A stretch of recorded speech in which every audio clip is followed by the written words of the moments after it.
எங்கள் வீட்டுக்கு எப்பவும் அடுப்பு விற்கிறவர் வந்தார்.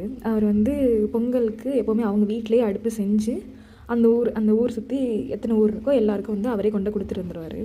அவருக்கு நல்லா வயசாகிடுச்சு, இருந்தாலும் அவங்க அப்பையிலேருந்து இந்த அடுப்பு செஞ்சு எங்கே கொடுத்துருவாரு. இந்த தாத்தாக்கு ஹெல்ப் பண்ணலான்னு கேட்க சொன்னேன். வீட்டில் இருக்கிறதா? வீட்டில் அடுப்பு நிறைய 50 அடுப்புக்கு இருக்கு, கொடுக்கணும். யார் வேணாலும் வாங்கிட்டு போகலாம் சொல்லு. யாரும் அதை பற்றி ஒன்றும் இல்லை. யார் வேணாலும் கோயிலுக்கு முன்னாடி வீடு வீடு வீட்டிலே இருக்கு, வாங்கிட்டு வர சொல்லு. சரி, ஓகே. ஸோ அவர் சொன்ன மாதிரி அவர்கிட்ட நிறையா ஸ்டாக் இருக்குது. நாங்கள் பொங்கலுக்கு எப்போவுமே இவங்கக்கிட்ட தான் அடுப்பு வாங்குவோம். இவரோட அடுப்பு எல்லாமே நல்ல குவாலிட்டியாகவும் இருக்கும். இங்கே பார்க்கும்போதே தெரியும், இதெல்லாம் நல்லா அழகாக டிசைனோட தான் தருவார். எப்போவுமே குவாலிட்டியில் எந்த காம்ப்ரமைஸும் பண்ண மாட்டார். அதனால தான் அவர்கிட்ட நாங்கள் எப்போவுமே வாங்குவோம். உங்களுக்கும் வேணும்னா இந்த நம்பருக்கு வாட்ஸ்அப் பண்ணுங்கள். நான் இவர்கிட்ட வாங்கி நான் பத்திரமா உங்கள் வீட்டுக்கு கொரியர் பண்ணிடுறேன். இந்த பொங்கலுக்கு புது அடுப்பில் பொங்கல் வைக்கலாம். ஹாப்பி பொங்கல்.